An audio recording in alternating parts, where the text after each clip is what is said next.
You're listening to the AFTERBUZZ TV network, now the largest new media platform on the web, and your #1 source for after-show entertainment. Very good, Gene. Johnson.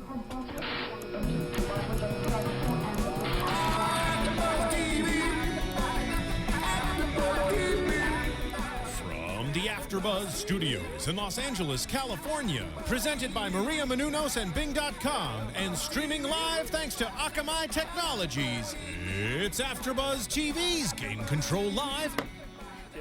Hey guys, and welcome to Game Control Live, where we're going to talk a lot about some Xbox because the announcement was just this week. But before we get started, sitting across from me, we've got Grant Kohrmann in an amazing Muppets shirt. Thank you. And sitting next to him, the lovely Raychul Moore. Hello. I don't hear me or you. Hello. Why don't you try again? Hello. There we go. There you go. Spiked up the mic. And next to me, the lovely Kaori Takee. Hey guys. And guys, I'm Dave Klein, and we have a very special guest with us today. All the way from Pixel, cross Pixel, is Patrick Dees. What's going on, guys? Yay. We are happy to have you. Sure. And all of your, I'm sure, wonderful or hateful opinions. We'll find out It's very gonna go soon. some of both. It's gonna go some of both there. Because we've got a big announcement this week. But before we talk about the Xbox One reveal, I do want to also say that we're going to talk about E3 updates, some gaming moments of the week, quick hit news stories with curiosity because it's finally over. Oh my god. And some This Week in Research if we have time to get to it. So guys, let's go ahead and jump into it. Some Xbox One because the reveal happened on Tuesday last week. What did you guys think? What was your overall impression? It was eventful. I mean, they got everybody in Redmond in a huge black tent, and they let the press in the world know what the next Xbox was going to be. Yeah. Rachel, what were your thoughts? I'm excited for a new Xbox, of course, but I kind of just want a game console. I don't want something that's gonna try to be my cable box and be my DVD player and all that other stuff. I just want to play games on it. Yeah. And so until I actually see a better lineup of games, I can't really judge it yet as a game console. Yeah, and then E3 is going to show us more of a, like what games they're going to come out with. Yeah. Yeah. Yeah, I wasn't too happy with all the specs I heard about. It was kind of what we expected. There's a lot of rumors that were true, some were false, but yeah, so far still. Actually, I called it out on Twitter. I said to all you guys, if we were going by points, I think I might have come out on top out of the four of us. As far as the predictions and everything, I called back. What was it, 4 episodes ago? I was like, they're gonna go back to an iPhone type naming scheme, so it's gonna be the Xbox One, Xbox 2. I didn't know that they were going to go back to Xbox One, but I thought that they were gonna be oh, this is Which makes no Xbox sense 3. because the original Xbox, I call that Xbox One. I mean, Right. people have come up and they're like, "Hey, what do you think about the Xbox One?" And I instantly think about old Xbox. I think that's just a phase 1, right? They're calling it Xbox One, but I think really what they want to do is get back to that core Xbox branding. You don't see Xbox One on the physical console itself anyway, so I think it's a bit of a placeholder right now, and then we're going to see the evolution of that brand turn into just Xbox. I still think it's going to be like the iPhone, the way the Apple. Yeah, 100%. Well, 1, 2, 3, 4, 5. I mean, on that note, there's actually a brand guideline that came out from Microsoft where they said first use Xbox One or Xbox One console. Do not use Xbox alone to represent the platform or console. So I think they do specifically want that one to be a part of it. But I mean, overall, I was pretty disappointed by this as a gamer, and even as if you're not a gamer, just as a console to get all the features that they're saying, it's cool, they're fine, but I could do without all of them. And I think actually my favorite thing was a tweet from the GameSpot, which was, and usually I don't read too much GameSpot, but I do love this tweet, which I'm trying to pull up for you guys. Pages upon pages, don't you? There's a lot to go over. There's a lot to talk about. Okay, so- Exactly. Actually, I'm gonna keep on looking for a moment. I think the thing that most interesting to me was the fact that the gamers in general, and then also press people, are up in arms over the fact that it seems underpowered. But I mean, just to give you a comparison, the original Xbox, once, especially the more recent models, 3 cores running at 3.2 gigahertz. This Xbox is going to be 8 cores running at 1.6 gigahertz, and I've kind of given processing power a little bit more leeway. I've understood that my 4-core computer is running at the same theoretical rate that my 2-core computer ran at 4 years ago, 3.2 gigahertz about. So the fact that you're adding more cores on top of it is making it more powerful. Well, I've understood at least that. I think the one point that continually gets under notice is that when they talked about the cloud features, right? I mean, so technically the computational power that this console will improve over time, I think right? that They can people just offload think it's computation. incredulous. That's all. Like they want to see an example of it running. Like they think that for the most part it's going to be more like on live as opposed to like a rendering system in the cloud. Sure, but I mean they're saying that there's a potential to offload actual game computations, right? So I think as we see later on in this generation, I think it's going to look even better and has a potential to far exceed what the PS4 is putting together. They need to do it at E3 though. They need to show they need to put everybody in a room and go like, hey, guess what? This fantastic thing you're seeing right now, none of the processing is happening on the Xbox that's in the room with us. It's all happening in the cloud. Well, one of the cool things that with the cloud and what they're doing is that when you're that they can do with this is they're saying that when you download a game to play, you can start playing it right away while it's still downloading. I don't like that either, though. Why not? Well, that's one of the few things I like. Absolutely, I love it. There's a lot I didn't like. I do like being able to play it while it downloads, but I want to know how much that slows down the actual game. Because I mean, we can't even sometimes watch a video on YouTube while streaming. And not have problems. I want to see how well this does. It was more like you can do it with World of Warcraft. You can start playing a patch or a content as you're downloading the game. But if you don't have epic, super amazing internet, that's going to be a big problem. But they were also talking about like every game will need to be I installed off of the disc. I hate that. I hate that too. I hate that. You look at my 360 collection, and it's easily over 100 different games. So if you think about having to install every single one of those games, I'm going to run out of space really, really quickly. They're Blu-rays, so the amount of storage is like, it could go up to 50 gigabytes. You're going to see about 50. And you only got 500 gigabytes on the system, so that's like 10 games. And you can't even use all 500 of those gigabytes. But I doubt Well, no, I mean, they won't, but I'm just saying, though, that, I mean, like, I had to buy a new Xbox for a bigger hard drive at one point. Just to give you an example, PlayStation has been using Blu-ray PlayStation 3 has been using Blu-ray since the launch. They've had the option of doing 50 gigabyte games for the last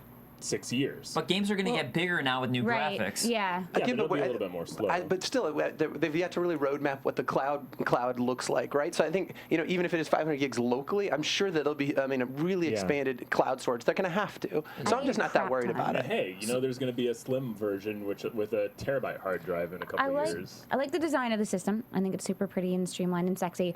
My main thing that I hate about it is requiring the Kinect. Nobody likes a Kinect. And now we're being forced to have it, and I hate that. It's always going to watch you. Always. It's always watching you. I'm going to have a towel over mine. It's not going to read my heartbeat. No. And it also can watch, like, apparently can read if a friend walks into the room. It actually will talk to you. That's what reports are saying. Is Kinect will say, who is joining you right now? I'll actually ask you, so they say their name. It's like Seaman on Dreamcast. It's like, are you in the room alone? Arguably one of the best games of all time. Are you kidding me? But I do want to say, Ryan Whittleson on the chat says about, I want a gaming system. There isn't anything in the announcement I was excited about. And this is my quote that I wanted to read, which is from GameSpot. It's from Carolyn Petit, who's tweeting something. Microsoft made the mistake. The marketing team actually used this tweet for their marketing and didn't realize the sarcasm in it. Quote is from her tweet: every night when I watch TV, I think, it's just all so challenging. There's got to be a better way. Finally, there is. Hashtag Xbox One. And that's a lot of what I got out of this, is that they were kind of marketing everything from their reveal, as Ryan Whittleson was talking about.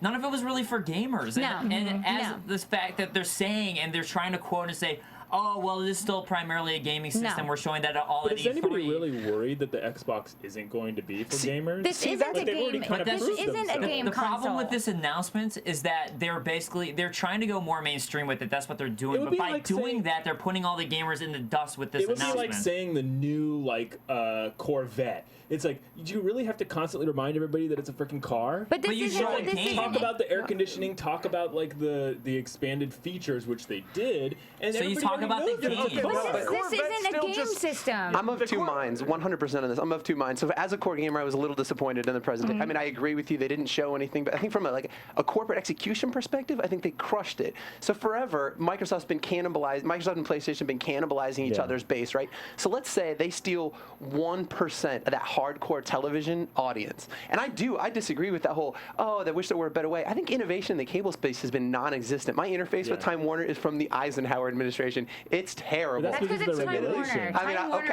I'll give you that. awful. I'm just saying that You there's. got DirecTV and satellite for different times, ways to do it. All right, I'll give you that. But so I think if they get this out of the way, right? They take that 1%, that 2% of that hardcore television audience. By the way, it does still play games. We left with 15 first-party titles will be announced, and then they just get to blow it up at E3, Well, it was 15, which is built for it was 15 gamers. new games. There's only, I think, 8 exclusive games. But still, I think it's 8 new conference- IPs, right? It's 15 Or, yes, 8 first new party. IPs.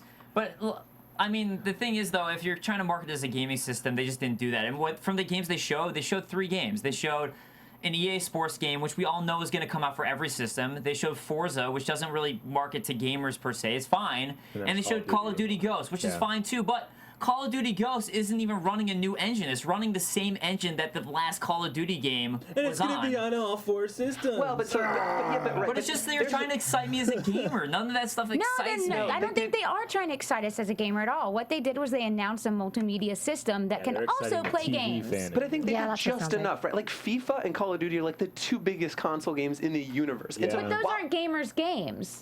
I mean, to an extent, they are. Well, They sell. They're not They sell. hardcore Those gamer 2 games. games, when they come out in a year, sell as much units those people as who are playing 5 FIFA other main AAA No, but those people who are titles. playing FIFA, who are playing Madden, who are playing, those sports games aren't the ones also going out and buying I also think Skyrim that those people and will buying also be the ones. Bulletstorm. I think those are the think you people can make- that will hold on to their Xbox 360s the longest. Look, I Like, they're don't not gonna disagree. be- Yeah. I don't disagree with you, Patrick, about that. With the games, they're fine. I think anyone can play those games. Right. But the thing is, all those games are games that we already knew were going to come out. They're yearly releases that we always see for every system, multi-platform. And that is why I think that it doesn't matter that they showed them. It's because we all knew it was going to happen. Totally. That's why. And we did it. Like I said, I don't think that conference was built for anybody in this room. But there's a cool power in associating yourself with being the Call of Duty box, right? Strategically, and the FIFA box. Even if it's not an exclusive, people want to play. I mean, they did that this generation with some of the Time DLC, right? And so people do associate the Xbox with being a Call of Duty machine. Yeah, and like if you're coming off of the announcements and you were basing it on the announcements alone, like you can kind of refer to the PS4 as like the biggest thing that came out of that was kind of like the Killzone game being announced at launch. Exactly. So if you had to compare like titles that were announced with it, it's like you have Xbox with like all this media stuff, and then they show FIFA and then Call of Duty, and then with PlayStation they have like Killzone. So it's very like. If you had to separate them, they were separated into Well, two that's different because camps. with this generation of gaming consoles, the 360 is the console that you buy all of your games for that are on all the other systems, and the PlayStation is this console that's got way better first-party titles. Yeah. Okay, so I mean, what you were talking about though with the mass media, here's some quotes from some of the mass media. Because if you look at any gaming outlet, everyone from gaming outlets seem to be disappointed. But Fox News is quoted saying, "Indeed, the they're Xbox One optimistic. demonstration was so impressive it made me wonder why the heck didn't they do this with the disastrous Windows 8." CNN says the console itself is more angular and practical looking than either of its 2 predecessors. Flat and rectangular like a cable box, you could almost call the design shaking reserved. And then you have The Sun saying, but the news that really got gamers salivating was the exclusive gaming deals they announced. So Wait a minute, Call of Duty Ghosts takes the you're critically bitching acclaimed about the fact that franchise. news articles who are normally completely divested from gaming news are utterly clueless about this launch No, but and the what it means to point, gamers. the point is that if you're looking at what Xbox is trying to sell to, they're not really selling to gamers with this launch. That's my point I'm making. No, and mission accomplished. I mean, I agree with you, and I think from a strategy perspective, it was pretty smart because then they have a chance to follow up with E3 in 3 weeks with 15 first-party.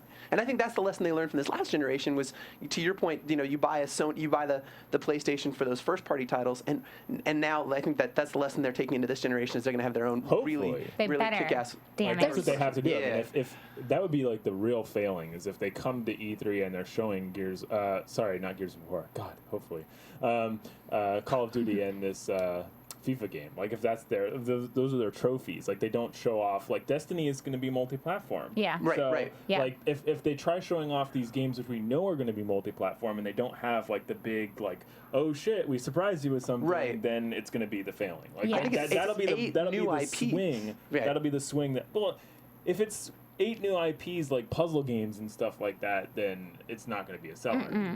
Well, Like, people are going to like side with PS4 right then and there. Yes, absolutely. Well, I'm already siding with PS4, but we'll wait till E3. Well, there's nothing in those specs that intrigued me or made me want to say, okay, I can maybe go the Xbox for route. me, it's not about the 1080p For me, it's not about the specs. That can recognize it's whether or about not you're the like games. excited It's because of your about the blood vessels or games. whatever. Well, No, I don't need it. Here's the very disturbing thing about having that Kinect constantly on there, and I'm not the first one to make this joke because I believe Penny Arcade always has. Now the possibility of me accidentally catching my friends in the act of masturbating has gone exponentially up. Whoa. That is happening. I'm gonna I don't put know. a towel I guess you over do my it in the head. living room in front of your TV. Look, Where else do you Supposed to do be it, at the Dave? computer. I don't In know, the John. We live shower. together. So You guys should have this conversation later. John and I live together, so this just got really weird. It's gone exponentially up. Like before, I could have gone my entire life. Now it's like it's closing in on that. The internet has certainty helped a point. bit with that. Okay, so Yeah. Rachel, I agree with you that it's all about the games. And it's hard to say any firm thoughts without seeing what games are coming out, both for the PS4 and the Xbox One. But there are things that really are deterring me from wanting to get the Xbox One without seeing the games.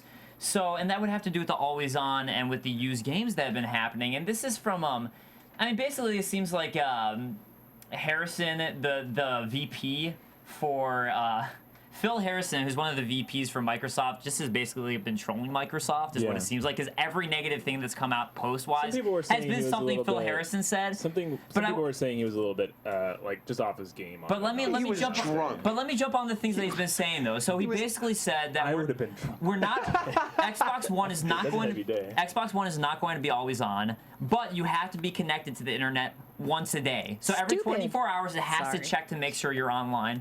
And as you guys have known from our previous discussions, I'm very against anything like that because for any reason, I don't think you should buy a system and it has to authenticate you and give you permission, which is the quote, give you permission to play your own games that you buy. Yeah. And that's their quote. And then the other thing that's happening with used games is first they were saying that, okay, so if you want to play a used game at a friend's house, if you have a game and you want them to play it, they have to pay the full $60 price. Yeah.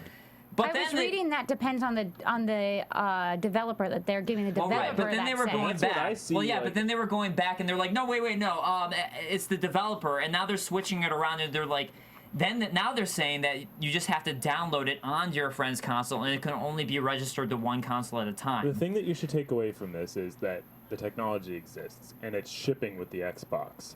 The reason that there's so much confusion between the announcement and what a developer will do and what Microsoft will eventually do is because, yes, the technology exists, but they still haven't decided how restrictive it's going to be. So they could probably turn off the authentication requiring you to go and connect to their server every 24 hours. They can probably make it so that you can move your game back and forth. But if they leave it up to the developers, you're going to see developers flounder with the choice on their own. See, you're going to see EA try their hand at it, and then if it really pisses off their fans, they'll scale back. I totally and turn it disagree. off. I thought their announcement that they were getting away with the online passes was so completely disingenuous. I think this is completely developer driven, and if you think it will be different on the PS4, you're a crazy person. Yeah. There's no, I mean, there will be console parity there 100%, and I think that's where Microsoft missed it was just a messaging thing, right? We also throw out that GameStop's after this GameStop's stock plummeted after the announcement. Yeah. So 18%. But I think that's just the confusion. So we'll see what happens when it finally comes out what's really what going they'll on. find out is if they do start restricting used game sales, that new game sales are going to drop just as fast.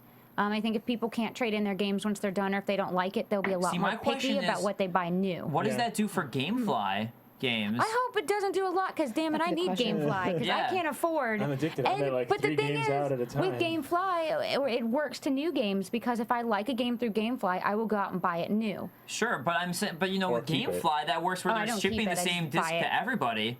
But yeah, another thing I really hate is what you're talking about, Rachel, before that you don't like, is they have to download every single game that you buy onto your system. PS3 did that. I hated that you could do that with your PS3, and I didn't want to play the games that you had to do that. I don't want to install an entire game onto my hard drive. Ain't I just nobody got don't. room for that. Most of the Xbox games that have actually allowed you to do it as a choice, and then all of a sudden the graphics capabilities and the quality of the game suddenly bumps up, you found a lot of people not really worried about that install time when it meant that But they I could just play don't want it to be a Call of Duty. requirement. That's I the didn't issue install to me. any of my games. I would rather not because I don't want to take up that precious space. When it becomes a requirement, that's when it becomes an issue to me. What fundamentally is the issue? Why is the requirement something that's just killing this for you? Because for me, space. Well, but again, we're under the impression that we'll be able to scale this almost infinitely in the cloud eventually, right? I mean, server capacity is just going to get bigger. Eventually, but how long is that going to take? I mean, a year, 2 years? Well, this last 8 years, the console, like, we might see a point when, by the time that this console ends, this is what I was saying to you, Dave, I think, on Twitter. By the time this console's life cycle ends, we might not even be buying physical copies of the game. I don't think we will be. I think it'll be day and date digital for most stuff. Mugglemind on the chat says it penalizes those people that don't have internet or even a stable net connection. And I think that's the issue with all these cloud things that they're doing is that's why you should still have that physical option. It should be an option.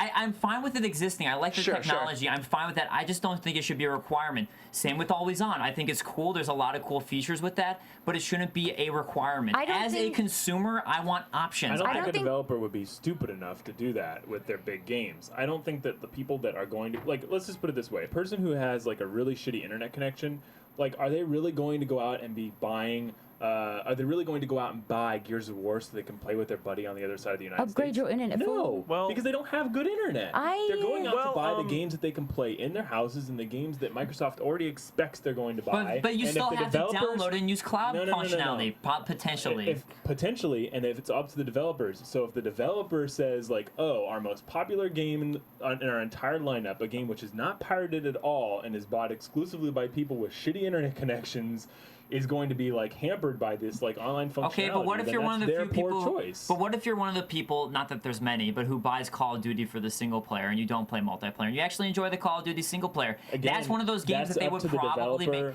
Yeah, that's up to the developer. But you're just but again, you're getting screwed as a consumer. So why would you support any way for you to get screwed as a consumer? Choice, and if the developer makes that poor choice, they should be like honestly they'll make their choice, but then they'll patch it. You know what? So I'll just get a PlayStation 4 so I don't even have to worry about it. Because as a consumer, I want options that support me as a consumer. Why are you supporting them being anti-consumer? I'm with you, Dave. With all technology, you have to learn. But they have to learn what's going to work and what's not going to work. And we don't even know what's going to work. And we don't know what we actually want out of these systems yet until we get them in our home and see how they work with our lifestyle. So far, I've seen with SimCity and Diablo 3 that they haven't learned twice. So. Well, I want to say this though. I think what we're totally missing here is that Microsoft is an innovator. They're always innovators. They're trendsetters.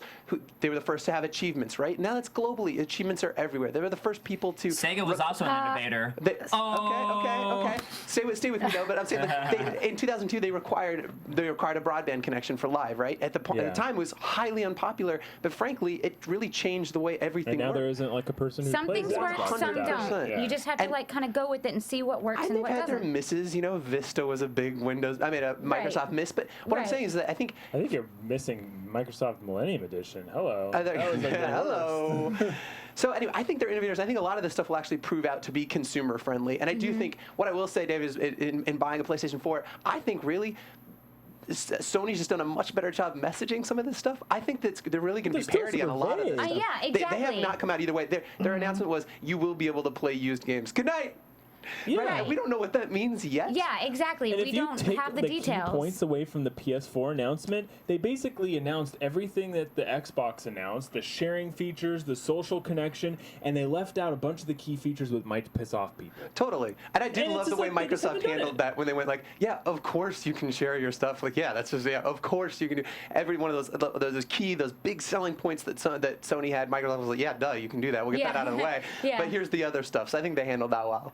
And they're going to be a lot more similar than people like to realize. You're going to have a lot of problems. You're going to like if there's server problems on the Xbox, that's not going to be Microsoft's problem only. It's going to be you're going to have similar hiccups and hacking and like dropouts on the PlayStation network as well. Yep. And goodness, I mean, I would say the interruptions on the PlayStation in its current generation, I don't think they fixed it with the PS4, are more annoying than the Xbox when it disconnects from the PlayStation network.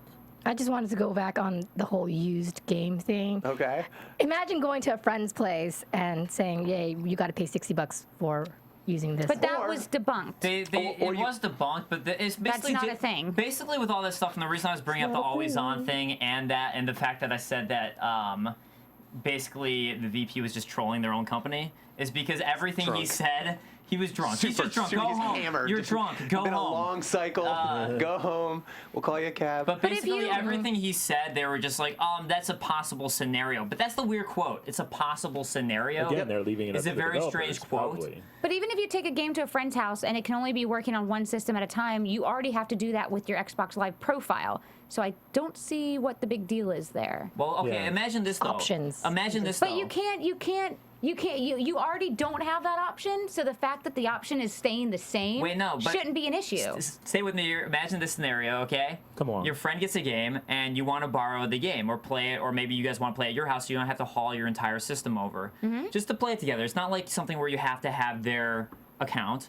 Then you get to their place, you have to install the entire game, which could take up to 2 hours. We don't know how long it'll take. Maybe it'll take Yeah, 30 it won't minutes. take Maybe, 2 hours. but still, I mean, you have to install the entire game, and then if the developer says so, they're like, you know what, we want you to pay an extra $60 actually. So, again, you just brought over your game to your friend's house and you can't play, so you have to bring over your entire console. No, just install the game along with your Xbox Live your account, and account. boom, Yeah, it's the your same. profile's in the it's cloud, the you exact just- same thing. Right, I mean, but the installation thing, that's kind of the issue to me with that. But You're going anyways, to be able to play streaming. look, Yeah, So you start play installation, instantly. you're going to be able to I play. agree. Like We're getting mad at You Xbox. guys are and defending Xbox. No, They've but set you up guys, all of yeah. these We're getting roadblocks. mad Xbox about the defends Xbox. We're getting mad about the Xbox when we don't actually even have the hardcore specs or ideas of what we're even arguing about. I know, but I think it's just the You can't fault the disappointment. system without knowing the actual proof of what you're faulting it for. let me throw out something that we can say or as a certainty, which is that Xbox One is not going to be backwards compatible at all with games. It's backwards compatible with movies, but not games. Forward-looking console. Hey, I just think it's funny. No, so here's the quote from Don Matrick. He says, "If you're backwards compatible, you're really backwards." So that is the president of Microsoft. Well, we all Xbox knew it Edition. wasn't going to be backwards Confucius. compatible. Yeah, that was That's But look, given. I mean, they've been doing that for consoles for years. It's just depressing. 'Cause but I'm more mad at Sony for it because they just made me buy all of my PS1 games again on the PS3, and now those aren't going to work But they've either. been doing that with the XBLA too. Maybe you just didn't want the Xbox Yeah. games that have been coming out. They've been doing that, and you've been buying them for XBLA games, and you can't play any of those either. Well, just put it this and the way. problem to me with this, compared to any other generation cycle, is that this is the longest generation Yep. cycle we've ever had, and that's why it feels like a bigger issue than it ever was before. Well, but going back to what Don But that's Matrick PS4 said. too. Right, but going back to what Don Matrick said, they're supporting the 360 for another 5 years. They anticipate selling another 5 million But boxes. is it That's that where you'll be backwards able to thinking? play it. I mean, Yeah. But- but they'll get it down to it'll be a whole new SKU. I'll bet you $100, and I'll come back on the show Yeah. and pay you each. I mean, there's gonna be $100 SKU. Everyone announced out at there on the E3. chat, you are our witnesses. I really need $100. I'll buy include the one. chat I'm as just well kidding. if you want to do this. There's a new so come back. There's a new SKU announced at E3, and it'll probably be right in that $150 price point. It'll That's be a much their smaller backwards box. compatibility. I mean, exactly. And honestly, Yeah. I'd rather have that. I'd rather have that than emulation because they threw out the emulation on the PS3 because it was like too much of a hassle. It was a whole extra chip they had to put in on it.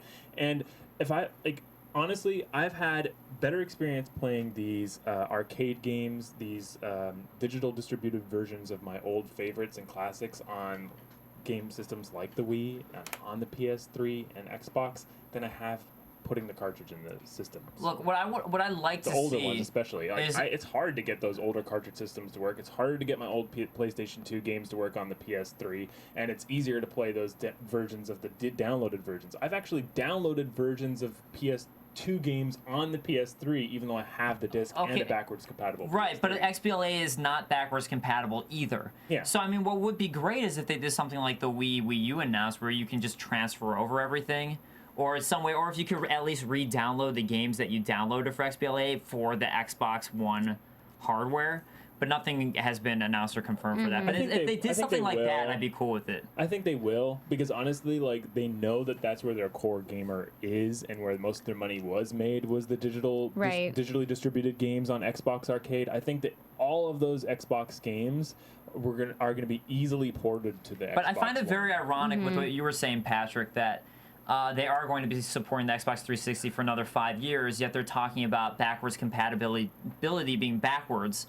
And to me, it's like, well, if you made some sort of emulator for your Xbox One, and there's all these great Xbox 360 games coming out, like Dark Souls 2 for me is coming out end of this year, then I'd be more inclined to just make the Xbox One my primary thing. Whereas now there's this great game I want that's for Xbox 360. I don't have as much reason to want to buy an Xbox One if it's not going to play this game.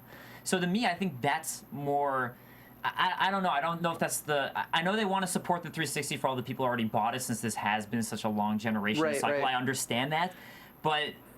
I feel like they're almost hurting themselves in a way by doing this. I don't think so at all. From a business perspective, I think it's genius, right? They've got an install base of 70 million already. So if you think they're doing this for the gamer, I think you're wrong. I think they're doing this for the developer. And then they've given all the tools to the developer too. Absolutely. You can like one of the best experiences I had recently on the PS3 was I have a PS Vita as well, and I cross-platform purchased Guacamelee and Sony was a PlayStation Battle Royale. Yeah. So I could play it on both systems. I only had to purchase it once.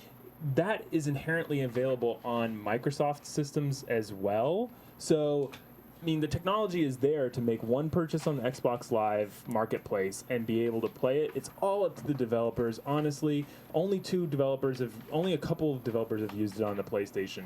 It's up to the developers to do this for the fans, and if they don't do it, Microsoft is still giving them all the tools to do it. Going back to supporting the 360 for the next 5 years is extremely smart, because when I worked at EB Games for 4 years, when a new system came out, the older version of the system would sell like crazy. So... Yeah, and it gets all those people. I mean, I think it introduces a whole new users into that ecosystem, right? That are purchasing content on Xbox Live. I think from a strategic perspective. Well, I'm more just talking about with the backwards compatibility. Yeah. I'm just saying that backwards compatibility kind of doesn't go hand in hand with that, because then maybe if you're buying these new 360 games, you'd be less inclined to buy the new system. Because if you bought a PS3 when it first came out and all these great PS2 games were still coming out, you could still play those new PS2 games on your PS3. Yeah. If you bought the edition that let you do that. Well, this is when the PS3 first came out. I'm talking about the first year when that was the only edition. Well, yeah, No, I guess you're right. You had to pay $600 for it. Yeah. But it was still a way that you could buy those PS2 games and still enjoy them on your new console. When the 360 first came out, it was the same thing. You could still buy. They were still trying to support all the old Xbox games. So... in that regard, and I was you could playing still buy more of them when I got my first Xbox 360. I was still holding on to my Xbox games. I was like, oh my god, I got to put the Hulk game in, and I'm going to play it. Sure, but I mean, you know, time goes on. But I'm talking. And now I don't. But like during my that Xbox original games are sitting in a binder, and I haven't touched them for over a year. Right, but it's also been 6 years at this point. But I'm talking about this initial transition, this initial crossover. Years. Maybe it's been longer than that. It could have been 8 years. Maybe it's 8 years. The tech was a year old. 8 years. Yeah, it has been. And the tech was a 8 year old when it came out. So they're doing things like that. They're doing with like Metro and these new sexy games on like ostensibly 9-year-old tech. It's incredible. This was 8 years ago. It looks amazing. Okay, so 8 years ago. But again, that was 8 years ago. So you're not playing your 8-year-old games, Grant, anymore today. But when it first made that transition and crossover, you wanted to be able to play those games on your new system. And I remember people being excited and thinking it was a big deal that you could or couldn't. That was a big deal 8 years ago for the first year or two when those good games were still coming out. So that's why I do think it is a relevant issue to talk about. I mean, look, them supporting the 360 for 5 years, that's great. I just think the fact that you can't play those 5 years of 360 games that are going to be coming out. Sony you will be able to play them. You'll play a better version of them. I mean, it depends on I think it depends on the manufacturer, though. We're also entering unprecedented territory here because the PS2 ended up being produced by Sony well after the PS3 came out. Right. Microsoft still has the ability to do that with the Xbox 360, like you were saying. I think new they SKU, will. lower price. I think we're going to enter a new era where you're going to have the Xbox One, and the Xbox 360 is still going to be a major part of your living room if you want. And you don't need to have the backwards compatibility, which hampers the system, makes it more expensive, and will basically cause more problems on the Xbox One. Well, Dave, I don't think you're going to be missing out. Like with Watch Dogs, for example, is clearly a game that's coming out on the 360, but obviously the definitive version is going to be on the Xbox One. And so it's going to be really easy for these developers to say, hey, look, we're going to port this down to this huge and smart to do so. Why wouldn't you make it available to 70, 100 million? Yeah, the only thing I want is them to make it easier users. to port. Well, which, I think which the previous gen was almost impossible. Well, it depends on the game. The PS4, the Wii U are the PS3 and the Wii U are some of the hallmarks of like, oh, this was like incredibly hard to develop for, and like that's the reason why you're not seeing the games on. Okay, but you're talking about right now the easeability of porting it for a console manufacturer or a game manufacturer to port it. But if it was that easy to port the game, because they got to switch over all these different hardware specs that they're using on the new Xbox One, so to port it now to a completely different operating system, that's got to cost a lot of money and take a lot of time. So how many developers are going to be doing that? All of them. All of them. Again, here's another $100 bet. All of them. No, but I think it depends on the game, and I think it depends on the developer. Like, yes, Activision, they're going to be doing with their games because they can afford it. Right. So, but some of the smaller companies whose games you might support, like say last week we were talking about Xseed and we were talking now Marvelous Entertainment, I highly doubt they're going to be doing something like that because I don't think they can afford it. But those games are going to be digital download. Those games that can't afford, those games are only going to sell 300,000 units or a couple thousand units. They're going to be digital downloads instead. So you won't even have to worry about a disc. You won't have to worry about backwards compatibility because they're going to be available in the marketplace instead of a disc and buy at the store. Do you guys? Because I wrote this in the chat that it means nothing to me, even like that it's a home entertainment system, and Owen Harper agreed. Do you guys think that? Gaming aside, like the other specs that they have are really cool. Like you can do two things at the same time. Yes. And the only thing that I thought that was really amazing was the HDMI pass-through. And this is just like a little nerdy thing for me because like I have like 10 devices at home connected to 2 different TVs. Sure. If I have like an HDMI pass-through and my Xbox is the last stop on my like router of doom that leads all my devices to the TV. Yep. Like, and I can like there's this little IR port on the back that I can hook up a blaster, and my Xbox can basically be like this switcher that switches my home entertainment unit to be whatever it wants to, a TV, a Blu-ray player, or my my PS4 or PS3 or whatever. I just think that like it's just like this is like a little tiny geeky thing of mine. Right. And it kind of is the doorway to them dominating the entertainment space because if they can take control of your DVR, if they could record stuff for you to watch later on, if they can keep track of what you're watching and like they can offer you content based on it, that'd be pretty interesting. I see this more like, to me, when I saw this, when I saw them, the Xbox One reveal, to me it's more like they were announcing the new Apple TV. Yeah, sure. That's what it felt like to me, is this is the new Apple TV with what they're trying to do about it. And I don't, and like you were saying, Rachel, and like you guys are saying, I honestly, I don't dislike anything they showed. I think it's all cool. Yeah. It's just nothing that, to me... She's like, nope. Okay, but to me, well, to me, I think it's all cool stuff, and I have nothing against any of it. It's just, to me, nothing that would sell a console for me. I definitely like being able to switch and do more than one thing at a time. But because yeah, there's all this tons great. of times. I will openly accept any new feature that they have or innovation. Right. Oh my god, it's just not something that I'm going to spend a lot of money on. You could feasibly, on a high-definition TV, use the HDMI pass-through. It could like register the signal coming in. It could put the little TV in the box for you. You can watch TV and play a video game at the same time. That would be so amazing. You would want like a walkthrough because you're stuck somewhere and you're trying to go around and finding all these achievements. So you have the little screen with the walkthrough showing you how to get to secret places. This is amazing. They should do it. I'm sure that I hope they're listening. Honestly, this is an 8-year cycle we're talking about. Some of this weird stuff, like I'm sure they've imagined it and built it in. They have all the hardware and all the tools available, and it's going to be up to the software, and they can update it and they can enable this stuff if they want to, I would assume. So Lions fan on the chat says, I think these makers of the consoles are making the system as if it's the entire home entertainment system that is so disappointing. I mean, yeah, that's what they're doing, so either you like that or you don't, but that is what they're doing. I was one of those detractors that was like, these cell phones with cameras, it's never going to catch on. Like 6 years ago, I was like, I have my DSLR and I have my phone and I want them to be separate. And boy, was I wrong. I was like that too. I love it. I love it. I was like that too, I'll be honest. So all this stuff I'm saying right now, in 6 years, I'll be like, what was I thinking? Right. You'll still like it. Well, and I think it's just an entry point. You remember when Xbox Live launched on the original Xbox, or even this generation, the 360 Live was a completely different beast than it is now. Were you about to say Generama or Probably, but I actually kind of like that better. I don't know why. Use your words. Okay, so we've talked a lot about Xbox One, so let's move on to some other topics, which was someone is saying my sound is bad. The How PlayStation. dare they? Yeah, apparently also the sound's just low on the stream. Don't Not kiss sure your why. microphone, Sorry, maybe? I don't know. Yeah, I think you sound pretty sick.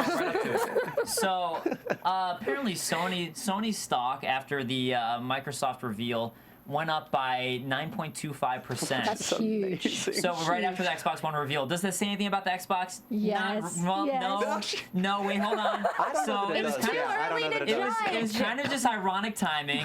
It's more. This really has more to do with the Sony Entertainment, Sony Electronics split that we were talking about last week. Right. It just happened to be funny timing. Like, oh, These are money. This is money people making money, basically. These aren't gamers. These are money people using the news to take advantage. Well, so they're basically moving their money around. So this has to do with Sony Electronics splitting from Sony Entertainment, which now sounds like actually is a pretty big feasibility to maybe happening because Sony Entertainment has been making up from Sony Electronics losses apparently. Yep.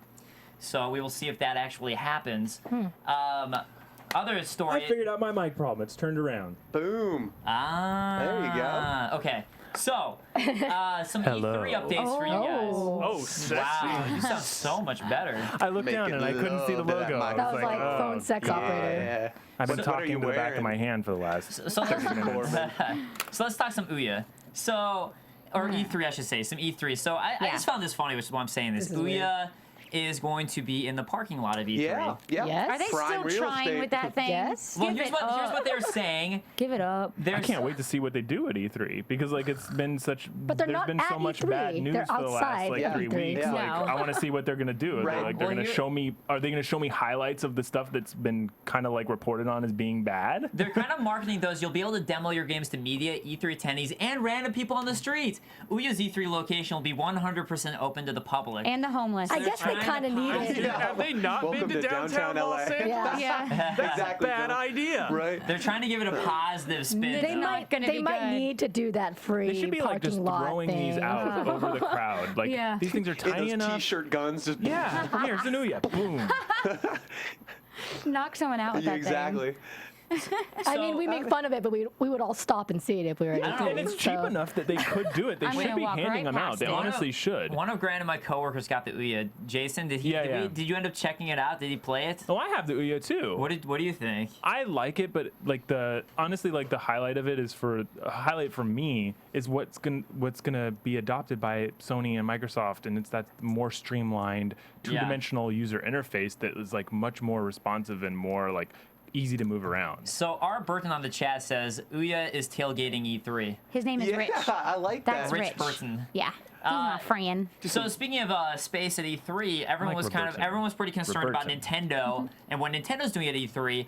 We finally got the layout of where all the booths are going to be, and Nintendo's E3 booth is just as big, if not bigger, than Sony's E3 booth. It's always big. It's just always, like, yeah. But I mean, the fact God. is they're still having a presence. That's the point. And on Twitter, Nintendo of America, at Nintendo of America, tweeted out, "Hello, we already announced we will have another Hello. at E3. Hello. Hello. We already announced that we will have another at E3, but now we can share the date, time, June 11th at 7 a.m. Pacific time. It's pretty early. The line is going to but be that's after- ridiculous. But that's after Do you think it will the be? show, Do you think isn't people it? To actually get into care? the This is 7 Nintendo a.m. booth, to get Yeah, into but the June Nintendo 11th, booth at that's E3. after the show. Huh? No. The Nintendo booth at E3 is always one of the June hardest 11th to get through into. 13th, I think. It's insane, but are they relevant anymore? Like, Yes, does anybody... they are. Okay. I like my okay. Nintendo. I'm sorry. Rachel I and don't want to fight. I don't want to cry in so front of well these guys. at I think you'd win. Rachel and I are big Nintendo fans over here. They always do Well, you really well can at be E3. fans. You can walk around Sony, Microsoft just fine, but at Nintendo, there's lines and My it's just favorite booth massive. at E3 is EA's booth. Because it doesn't matter what games they're showing. What they've done the last couple years is they've raised the booth off the show floor probably about a foot or a couple of inches, and the subwoofers that they put in the stage make it so that once you step into their space, all the sound and like the screens that they have there are rumbling with the floor. And very Shakes your few other soul. very few other companies have really like gone to the such lengths to create such an immersive booth experience. Like there's certain I like games every once in a Bethesda's while that try last to do year. it. So They had the sensory big overload. dragon. Oh, but I mean, 2K had the huge giant songbird that you could Oh, pose yeah, in yeah. his Yep. hand, and So- I like those things. So Grant, Mugglemind's excited because he can hear your sound all of a sudden. Yeah. Wow. sexy voice. Howdy, everybody. So, Nintendo Direct, they're going to be having it. I think June 11th is actually Tuesday. I think that's the Tuesday, so- first day of wait, E3. Yeah, I wanna the know day why- before the first. I wanna It's not ask the Monday press day, but it's Press Tuesday. day is Monday. Press day is Tuesday's Monday, but Tuesday is the first day of E3. It's going to be in the morning before that all starts. Tuesday morning, 7 a.m. Let me ask the Nintendo contingent. I said my body was Sunday ready, before but I'm E3, not we're going ready. to Disneyland. Just saying. If you're Nintendo, this Nintendo fan club over here, what's the strategy? What do you do at E3 to differentiate yourself? Because you can't go Games. It's all about games. Yeah, games. I mean, for me, it's always like I honestly every Zelda game that's coming out I've loved. Every real Mario game. I don't count New Super Mario Bros. Yeah, U. those are but like the co-op. real big Mario games. If they those have announce a been big. Zelda game, it doesn't matter. A new Metroid game, Xbox Smash One, Brothers. PS4 could be there. The Xbox One could be there. If they announce a new Zelda game for the Wii U, and the Wii U I've already kind of written off. It's A like new my Mario console. game. Like, Yeah. I would be sitting you there in the should. Nintendo booth, but you have like to at the press conference. I'll be going like, "Holy shit! But you This have is to- what I came for." But you have to keep in mind they haven't had any console sellers yet on the Wii U, so they might finally announce some console I want a new sellers. Or they're Mario just like game. wrap it up. They're I like, think "Oh, we're I done." want Mario Yeah. Sunshine 2. Meet Mario the new Sunshine 2. Sega. I know they're trying. I'm with you. I know they're trying, but E3 aside, even like Although- Nintendo Direct is. I like Nintendo Direct. Yeah, no, I mean, So, I aside still from think that- it's cool, and I think it's for people in this They need room. But I mean, Franz or can Frank or that whatever they sustain were. this console? Can those tent poles? Can the Mario? Can the Yes. Zelda? Yeah. How They many would times have can- been Always able to will. do it Okay. if It's they a Yes. were. complete family Always will. console. There's tons of family people Okay. that I want to mean, go with also it. like I'm rooting Nintendo for it. Land. I don't like a world where there's no Nintendo. Yeah, like, no. producing. I don't like that world. I'm not buying it, but like I don't that like world. it. Needs to be. But I mean, like Nintendo Land was actually a lot of fun. I if you adore played it. It was Nintendo a great Land. game. But yeah, I don't know what the Wii U honestly can do to market itself further, other than just announcing some great first-party games and hopefully saying, "Hey, guess what? We have third-party support again. All that third-party support that dropped out, we have it. It's There's back." only Yeah, one I- company, EA. Only one company out of those And lists Avalanche Studios. came back. Oh, I wasn't saying came I'm back. saying, so only one company out of those like 3 or 4 that we've been listing over the last couple weeks actually came out last week and said, "Oh, okay, we aren't completely negating the Wii U development," and that was EA. EA says, "Okay, yes, we do actually have some in development. We're just not close to releasing." I don't know what's more depressing: Those the lack of liars. third-party support, or those new Nintendo, and then those new Ubisoft. commercials, where like, "Hey, it's an upgrade. Have you seen the Wii U? It's an upgrade. It's an upgrade." Oh, that the yeah, yeah. family's Oh, or the playing. fact that on the Wii they have to advertise it It's so too. depressing. Yeah. Yeah. On the Wii, they're trying to advertise on the Wii. Like, Yeah. Did you know there's a new Wii U out Yeah. on your Wii? But Yes, yes, I think did. it was a major mistake, honestly, because a lot of people like, don't though. Actually, a lot of people don't realize there's a new Wii. they needed to differentiate it even more, and those advertisements didn't do enough to make me think like, Please oh, buy me. it's like- Please buy me. Yeah. Please buy it. I mean, it almost seems like whenever they've done advertisements like that, it's for like the Nintendo 64, which had that little like chip that you could add Yeah, into it. yeah. Like, don't you know it's available? You need it to play this game, or it comes with this game, and like you need it to experience it better. And it almost seems like that's what their entire scheme is centered around. It's like, oh, come on, don't you know? There was I a should have big known, but I Wii U didn't. thingamajigger at downtown Disney yesterday. Owen Harper from the chat What was is. that? I wanted to tell you. Okay. Patrick. Okay. Yes. Oh no, You could the play it. wrath is coming. I'm feeling it. I think it's also the Disney fact Infinity. that they're going direct to their fans. I think that already sets them apart from other companies. I like being intimately aware of what's going on, as I've always been crappy at keeping up with press. Okay. So, Okay. all right. Uh, Honestly, I know we've argued about it, but I Thank you think for that. I think the Best Buy thing is a good idea, and I know we argued about it, but Yeah, I Best Buy actually do idea. think the I Best Buy kinda thing is a liked good it. I idea. knew it was No, smart. but they had big stands at Disneyland yesterday. You could play all sorts of games. They had like the Wario Game & Watch thing. They had Game and Wario. yeah, Oh, I that. want They had That's that another game I there. They want. had tons of games just all in these huge booths right outside downtown or in downtown Disney If you need yesterday. any Disneyland questions, Rachel's the place to go. Yeah.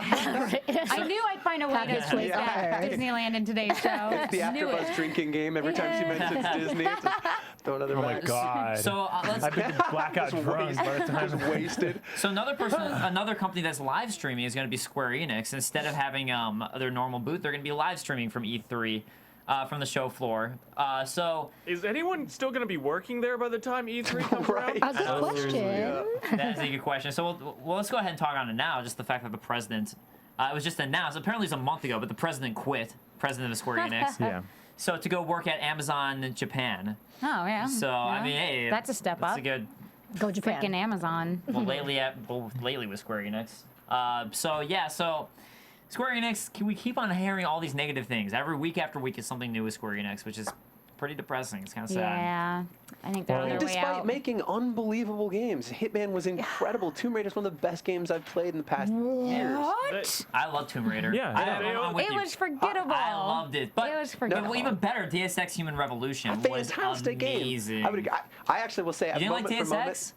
Oh, I love Deus Ex. Saying She's Deus just Ex frowning Human about Revolution. Tomb Okay, I Raider. thought you were You're saying. giving me this look. I'm like, I Deus was- Ex Human Revolution. I still Come was on. thinking Tomb Raider. I love All Deus these games Ex. are Yes. good. I'm still, I mean, like we've talked about it a lot. I cannot understand why these games did badly, other than maybe a lackadaisical marketing and that's push. that's the problem with the industry as a whole, right? I mean, they didn't do badly. Tomb Raider sold near 4 million units. You know, Sleeping Dogs was a surprise at 2.5 million units. Sell like but 7, it's a function 8. of expectations, right? And they set that expectation far too high for their stockholders. And I think that's what hurts my soul a little bit, because moment to moment, I loved Tomb Raider, maybe even more than I loved Bioshock it. Infinite. I did too. What? I did too. No, we I can't did go too. there. Bioshock's the better You had game. a moment. You had a moment, but then And then I just then it's gone, and then it's I gone. don't know. I think Yeah. I think the gameplay in Tomb Raider is better But design. 100%. I liked Bioshock a little more. I got to represent. But like, It hurts so bad. Bioshock, the original, is way better, but Infinite. it's like All a right. poison. Oh God. Sorry. God. Sorry. So let's jump on to with that some positive news, which would be our gaming moments of the week. And with that, let's go ahead and start to my left. Really? yeah. All right. I think it's pretty predictable, but you guys, because I Had pointed another out. photo shoot. No, the teaser last week. This week, of Oh, course, yeah, the it full- the has full to be the full trailer of It's pretty Batman cool. Arkham Origins. It's a long, Yeah. like Wish we had 5-minute playing for trailer, you. so I just wanted to put a little bit. This time around, it's going to be made by, obviously WB Montreal, WB Games, yeah. and not Rocksteady. It'll be different, so it looks a little different, and they have like cool This is gadgets. all cinematic. This is all. blur. Cinematic, but still, it, Yeah, it totally makes me excited That's about it. always the Cautiously hard optimistic about this? I am optimistic about it. How about you? Yeah, 100%. I actually, especially with all the messaging coming out of WB saying that they're lending them assets and they're helping support them, I'm actually very excited about this game. Wait, this is Yay. not gameplay. It's Batman. No, No, this is like cinematic. it looks like a movie. No, this does not count as a game trailer. No. I mean, no gameplay. You There's a bought lot Dead of- Island. there's a lot of badassery did. in this trailer, Yeah. though, right? It's I did we're like at the the Sky- days I It did- where makes did me like the want to Skyrim play it. trailer. Like Yeah, I can't wait to gameplay be this trailer. character and But play it. we're at the days that if you can't show gameplay in your trailer, then I'm not interested. There will be a gameplay trailer eventually. be. Hey, we're months out. Come on, give them a No. break. It's a PR cycle. Yeah, We'll get there. Yeah. I'm with you, Rachel. I always wait for the gameplay. Look, I'm excited. I want to see the new Batman because the last Batman Arkham City and Silent They were want to great. link to the trailer. But it's very in hard. the chat. I will send a link. It's very hard for me Kaori to is get going to excited get when you there's a no link to the gameplay. Yeah, for me to know how to play. I'm with you. But It's still, it's Batman. Yeah, You they can have show me a Batman Deathstroke, logo, Black and I'm like, Mask. okay. Come on. Oh. And there's the reveal. There's Batman. All right, so There's a hottie. with Batman's reveal, let's move on to Grant's moments of the week. I'll give this a second to wind down. For the explosion. Maybe. Wait for the explosion. But Explosion. Boom. Slow and that motion explosion. that is indicative of Which are the best kind, John? yeah. Yeah. All All right. right. Grant, moment of the week. Okay, my moment of the week is gonna take a couple seconds for John to get this up. We can go ahead and it's start the talking about it, League right? of Legends Twist of Fate cinematic for League of Legends. So yet another trailer. One of Today's the Dave most trailer. popular characters in League Welcome of to the trailer Legends. segment. Players that play, this character can most often be a Wait, this isn't gameplay either. This no, is a this not cinematic. gameplay, but they have kick-ass cinematics. This What's I character, like how you're wrong with harping on Kaori for showing a cinematic, and then you show a The cinematic. famous character is Matrim Khafun from The Wheel of Time. That's where we're going? No. Oh, that's Matt. That is straight this up Matt. character is most that would be often amazing, John. associated with like players that play Twisted Fate. They control other people because they can get around the map very quickly. They also have very far-ranging ranged attacks in League of Legends. So Twisted Fate is kind of this like character who hassles other people in the game and is a carry character. People have been waiting to see some of these trailers out of Riot because the original trailers for the game only show a handful of the now expansive list of characters that they have, and this kind of gives a moment for some of the like characters that weren't shown in the original trailer to It's shine. amazing to me how big Riot has gotten in the past 6 years, because I remember talking to them, interviewing them, I think at PAX 6 years ago when they were very first starting, and everyone was like, oh, it looks like Dota, it's pretty cool, and now it's just completely blown up, and it's pretty much the e-game or the e-tournament, e-sport game that everyone plays. So it is amazing to see what they've done with LoL. But with that, Rachel, what is your moment of the week. My moment of the week, oh man, that's hard because the game I've been playing, I'm not allowed to talk about yet. I can say that I've been playing Fuse, but I can't tell you what I think about it until tomorrow. Well, apparently it's your gaming moment of the week, so... Yes, so I'm going to give a shout out to Minecraft because it was my most played game last year, according to Raptor. And now the PC version. I love that I can still play it and still have just as much fun as the first time, and it's always like this world that is constantly changing and exciting. Right now, my house is apparently full of cats. Yeah, I saw that picture. And we got a strip club. I'm excited to check out the strip You club. got much further than I ever got in the game, and now you have like pets and stuff. Yeah, you can have cats, you can have dogs. As long as your house isn't full of creepers. No, dear God, no. You just walk in your house, you're like, no! No, we have an alarm system in our town so that when an enemy does get close to our city, we went into this city and there were like the villagers there, and we Oh yeah, you said slaughtered this. all You like to rape and kill all the we people raped right and off the pillaged bat. the whole city, and then we took it What was over this, as like our the first own. 10 minutes you played the game? Probably, yeah. Oh god. And then we've got like a strip club and an alarm system and a farm, and it's amazing. So just to recap, the first thing you did, you ran in there off a ship, proceeded to kill, rape, maim everything in sight. Yeah. Yes. And the first thing you built after that was a strip club. With cats. Well, we built houses. Cat strip A club? cat strip club. We built houses first. We had to make sure our Pussy houses were palace. good. Rachel, you're officially a Viking TM. now. You are Nicely an done. internet Viking. Congrats. That's what you do in Minecraft. No, that's Wow, I what you do haven't in played Minecraft in a long time. It's completely changed. I dig Minecraft down is as far as I amazing. possibly You can can. do Things and trying to anything. create like a utopia, you're just like, I want to go back to the Dark Ages. Yeah. They kept coming in my house without my permission. I'd try to sleep, and the cats or the villagers? No, the villagers, and they'd come and watch me sleep. So of course I'm Whoa, gonna kill wait, them. what? Well, Yeah, they were totally creepy. People come and watch you sleep? The villagers they can will. open doors, They that's just why. walk into your house and like be really creepy, and so I had to kill them. I had enough. Them. I'd had enough. This is very different than when I play Minecraft, and just my only goal was building a staircase. Right. Now apparently you're raping and pillaging whole different with game. cats. Hey, the Yes. most recent expansion, cat rapage, pillage. Yeah. No, what no Notch always raping the wanted to kitties. create. No. No, the cats do the raping. And the villagers kept humping my sheep, and I was just not down for that. What is going on Yeah, in this is a whole Minecraft? other. I've been away far are too you long. playing on? Wow. Okay. Rachel plays messed up versions of Best Minecraft. game ever. So you downloaded And the then, wrong Rachel, mods, do you then go do basically. surgery on them? Anybody? Oh, God. Rachel's I wish version I of could. surgery? I wish I could. Bash them on the yes. head with a Yeah. hammer.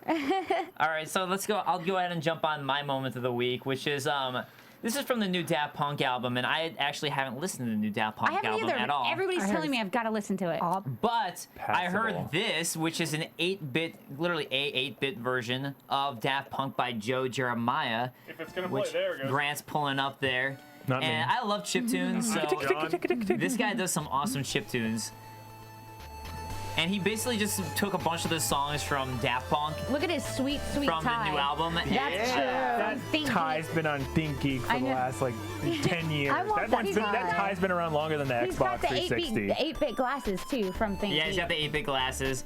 But it's just like awesome hearing him turn an entire album into an 8-bit song, which is pretty amazing to me. And I don't know what the actual songs sound like, but it makes me You don't know what this interested. song sounds like? This is No. the Pharrell. This is the Pharrell song. Yeah. What was it? I can't remember. I'll send it to you, Dave. It's up right there in the corner. I just Well, like I how can't I see haven't the heard it. corner. unemotional lucky. he is about It's it. your fault. No, or probably mine, actually. Let's not place blame anymore. Let's continue on. Yeah, But your fault. That is my moment of the week. So that's by Joe Jeremiah. If you guys want to look it up on YouTube, A-bit of Daft Punk. If you guys want to check that out. I'm sure Very if you cool, searched man. Very cool. Yes. I like it. non-dash bit, it would All right. show up as well. So Patrick, what is your moment of the week? So I tell you what, my moment of the week would be Metro Last Light. So Oh, I want to play it. so you know at the beginning of the year, I don't know about you guys, but I get a sense of what I'm going to play and what I'm really going to enjoy. Like Yeah. I knew I'd play BioShock, I knew I'd love it. I knew I was going to play Tomb Raider. It did exceed expectations, but this is one of these. I know, just give me the evil eye. This is a game that kind of came out of nowhere, right? So I'd seen some reviews. It looked like it was trying to do something a little interesting, and I was like, we'll give it a shot.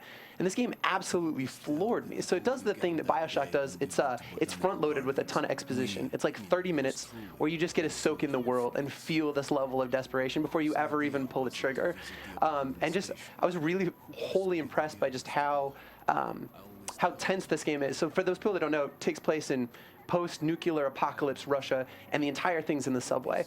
And so one of the interesting things is the in-game economy is actually bullets. You have regular type of bullets that you shoot people with, but then you have these military-grade bullets that serve as cash. Now you can load them into your weapon if you're in a desperate situation. Didn't load them once. Didn't? Okay. Spent them on ammo and guns and attachments for the guns. Okay.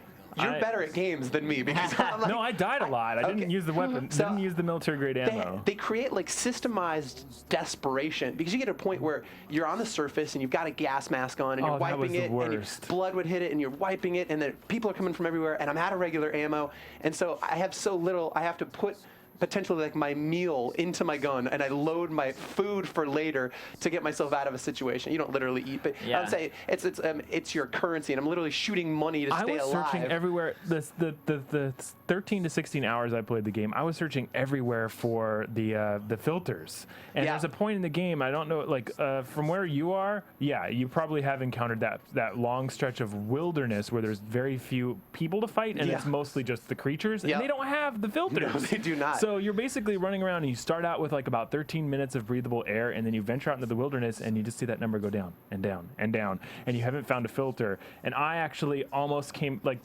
I died a lot, but I came close to suffocating the most. Well, it's amazing to me how Metro Last Light kind of just came out of nowhere. And there's been previous Metro games before.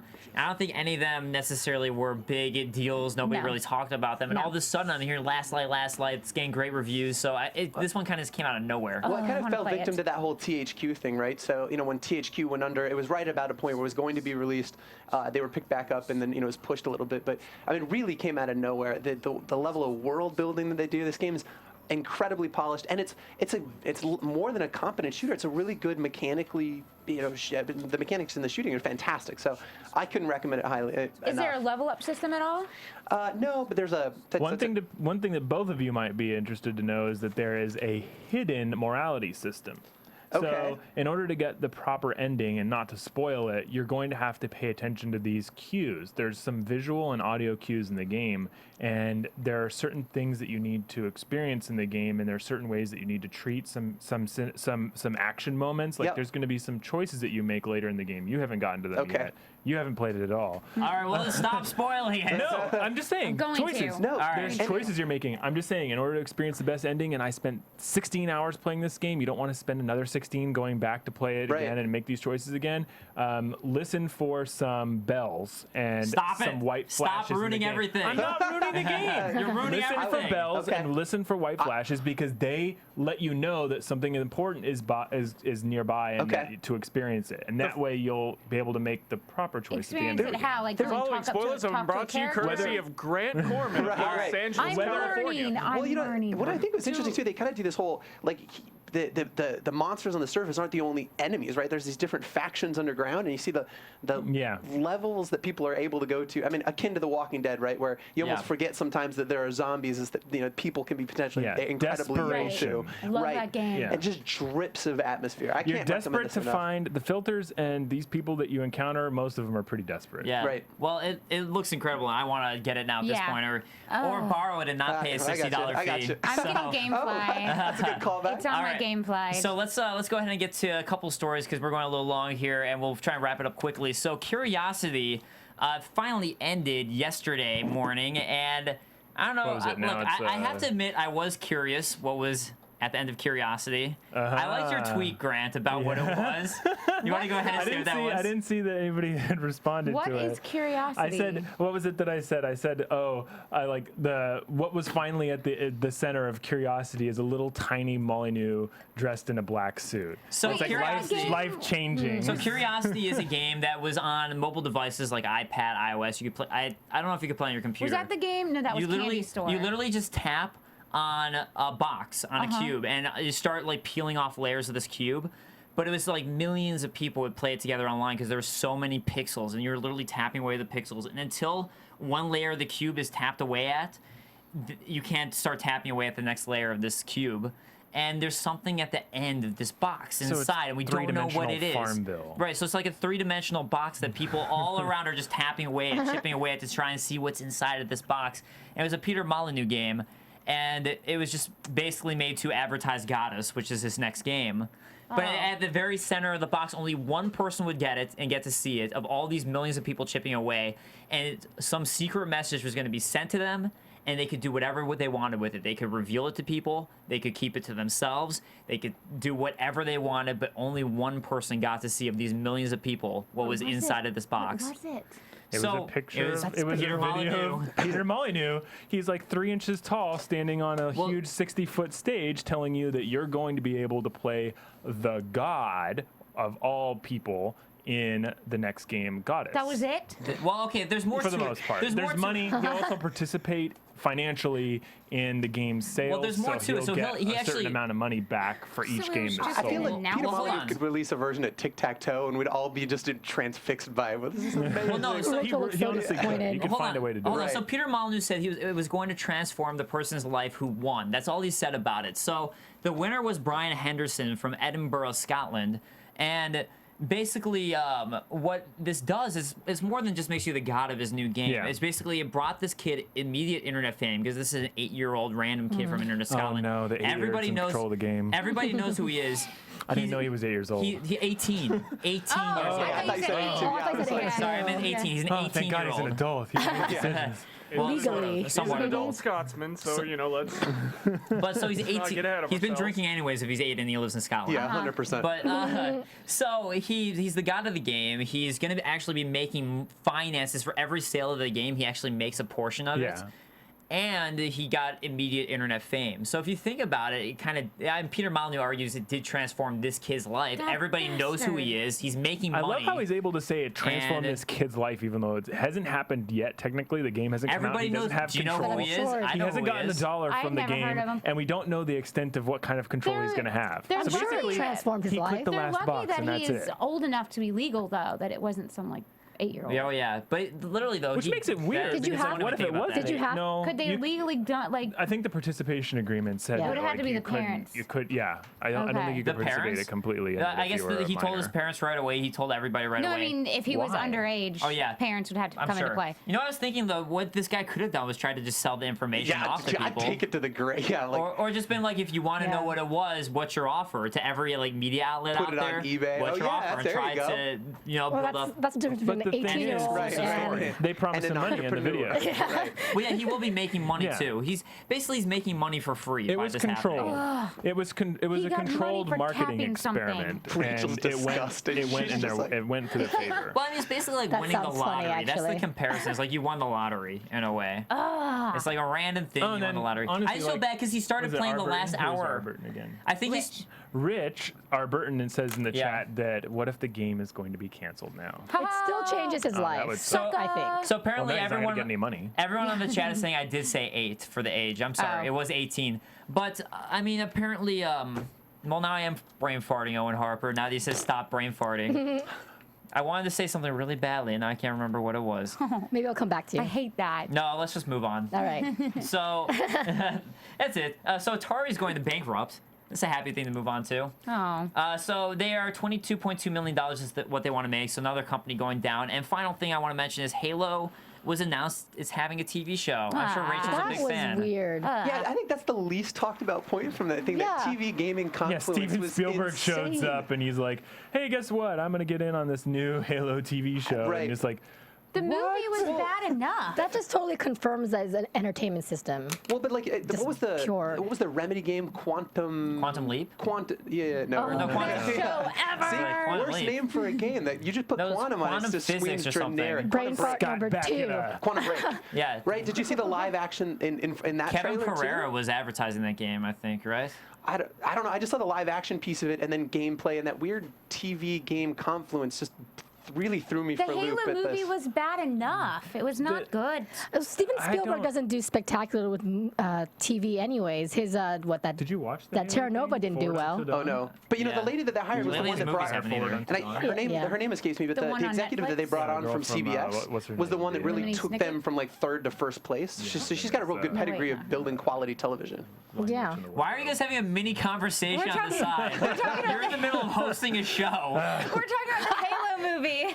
I will say So this. talk about it It's here. on Netflix. You have a mic. And it's bad. Regulate, Dave. I played Defiance, Yeah. and I talked about how it linked to the TV show in my review, and how I thought that it we talked about it here on the last couple episodes, how it may or may not work as far as it's like they're going to elevate a character from the game into the TV show, and if stuff that happens in the TV show will affect the game, of course, because that's all linear and planned out. I don't know how it's going to work for Destiny. I don't think it's a good idea for games like Halo to do this, because what if it's just like Defiance and it really gets that lackluster reception from the audience and it's not as successful as they thought it was going to be? You guys don't like video games turned into movies, so what do you guys think of? I'm waiting for a good one. That's Right. I'm And not the same saying thing that with the TV I show, haven't though. said, let's just put it this No. way. Whenever they say video game into movie, I'm worried, but I'm not saying like automatically I'm going to I mean, hate it. I watch all of them, even though I know they're gonna be crappy. I think putting a video game into a TV show or movie is having to dumb it down, and dumbing down something is never. Yeah, and that's what It's happened just a completely with different Defiance, medium. is like the TV characters I don't think it's completely appear in different the medium. video I think it game, is. and they are so much less. I mean, they're as dynamic as any other character that's made the transition. I will say that, but they're still lacking. Well, I compared think to it's their- because when you play a video game, no matter how linear it is, everybody has a different experience with the game, with the story, and with the characters. So when you do try to pull it down into a show or a movie, that is only one adventure, and people won't have the same Yeah. experience. So Therefore, Hayden it just doesn't agree with work. you. Hayden Gorange on the chat being facetious, but it's developed by Steven Spielberg. Didn't you hear from the video? He played Pong. He's such a gamer. He understands me. So let me ask you this: do we know if it's going to be behind a paywall on Xbox Live? Is that where that's going to air? We don't know. We That'd don't be know. a good Good point. idea. But I mean, so that changes the 'Cause I'd value. watch it. Right, that changes the value proposition for Live a little bit more. It makes it a little bit more attractive for me to fork over for that. But okay, Hayden, don't worry, because honestly, I was watching an interview with J.J. Abrams saying that aren't you excited to watch? Aren't you excited to direct the Star Wars movies and the Star Trek movies? And he was saying that he hasn't watched one of these franchises. That can't be a thing. Yep. No, I think way. Star Wars I he heard that watched, not too. Star Trek though. Yeah, He doesn't Trek. like Star Trek. All of his buddies were excited that he was going to be working on the film, Death. but he hadn't watched them himself. Okay, I don't so know. I'm Steven using Spielberg all of doesn't my have RAM to have played process that games. fact. Steven Spielberg doesn't have to play games to make a great I Halo disagree. TV show. Disagree. okay, so No, quick other story that I want to bring out just because it's funny to me. A research story. Professor Dongwon Cho of Chungbuk Provincial College. Best name ever. Yeah, he wins. He's a South Korean. Game's over. Because Asian, So, okay. South Korean professor. He had a study that violent video games make graphic cards run hot and emit more radio waves. Thus, he argues, it means that violent video games are more harmful to the body.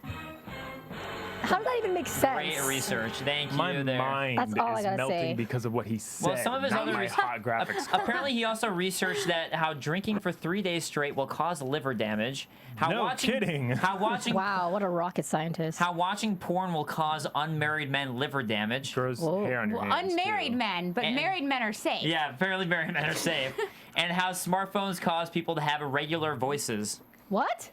So he's done They're some smart. really That's great because we research. sound different on the phone than we do in real guy life. sounds Puppies like are he's from the cute. We die Looney eventually. Tunes. Like, Wait, hold on. So wait a minute. This I mean- guy released a statement, a long list of statements of his declarations that basically confirmed to me that I shouldn't be listening to a single freaking thing this Well, guy no, said. how Don't is- listen to Professor How Dong is he Wang. getting Yeah. funding? yeah, amen. Giving him money to look into this. Who is doing that? He might have just sealed the deal. He's He a has a porn professor. star name. Is there nothing else going on in South Korea? The South Korean People government. maybe You didn't so read this on the intrigued. Onion, did you? Anytime. I'm just no. gonna ask real quick. No, I think you didn't get this from No, the that was Onion, a right? Kotaku story. Okay. But Oh, that's even worse. all right. Although But anyways, there have been a couple of news outlets that have been toying around with doing what the Onion is doing. I don't know if you've seen Variety is like doing their own like fake entertainment news now as well. I think they'd have to warn you though, if you didn't know it was the Onion. Kotaku They caught a lot of people loves off guard. to publish rumor as fact. Well, no, it's Those I mean, look, guys. they're not saying this is going anywhere. Apparently, this is just some random crap that happened. But,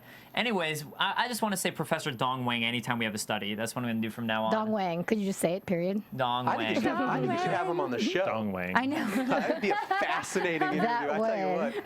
We're gonna Get spend me our outta here. entire I've been- remaining budget getting him to come here. It's actually Dong Wang Cho. I think I read that wrong. Dong- Dong Wang. That's even funnier. But okay, so we do have with us a special guest, Darn it. Patrick Dees. Do you want to talk a little bit about Cross Pixel? Pixel by Pixel podcast. Pixel by Pixel, I'm yeah, sorry. I mean, I don't know what to say. don't know what to say about it. It's a podcast. We talk about modern narrative in video games. We'd love to have some of you guys on at some point. But you can find us at Pixel by Pixel Podcast, and you can find us on iTunes at Pixel by Pixel. All right, so thank you for coming with us. Yeah. Absolutely, it's been fun. Spirited conversation. You guys are great. So we do want to ask you guys before we go. We have got a question for you, which is how you feel about the Xbox One. Everyone, we've all had very different opinions, as you heard. So how do you feel? Who do you agree with the most or the least? Let us know. So with that said, we will let us know. So with that said, we will wrap up the show. And guys, thank you again for joining us. Once again, I'm Dave Klein. You can find me on Twitter at @TheDaveKlein. That's Klein. Or check out my website, djk-online.com. And you can find me on my Facebook page and Twitter, KAORIOUS. I'm on Twitter at GAK, and you can find me reviewing games weekly on nerdluster.com. GAK is kind of hard to remember. I know, GAK, right? 3 letters. Right. Fantastic handle. And you can find me on Twitter, which is @TheRachel, or my YouTube, which is youtube.com/Raychul Moore, and I will have a Fuse Let's Play and review coming up tomorrow. Great. Yay! You can find me at P to the D's, and check out Pixel by Pixel Podcast. P to the D's. P to the Spell it D's. out. I Spell it like out. that. P to the DEES. I like that. I like I it. have it up on a lower third so they can totally read it. Yay, And I believe it's just the letter P, is not PEE. No. To the DE. No. Nope. Yeah. P to the D's. We got that. All right, guys. Excellent. We will see you next week for pre-E3. Pre-E3. From Bing.com, executive producers Maria Menounos, Kevin Undergaro, Phil Svitek, and the entire AfterBuzz TV staff, we would like to thank you for listening to the AfterBuzz TV network. To watch or listen to other after shows and post comments or questions, be sure to visit AfterBuzzTV.com. I'm Sir Richard Wentworth, and this has been a presentation of AfterBuzz TV. Views expressed herein are those of the hosts only and do not necessarily reflect the views of AfterBuzz TV or its owners or principals.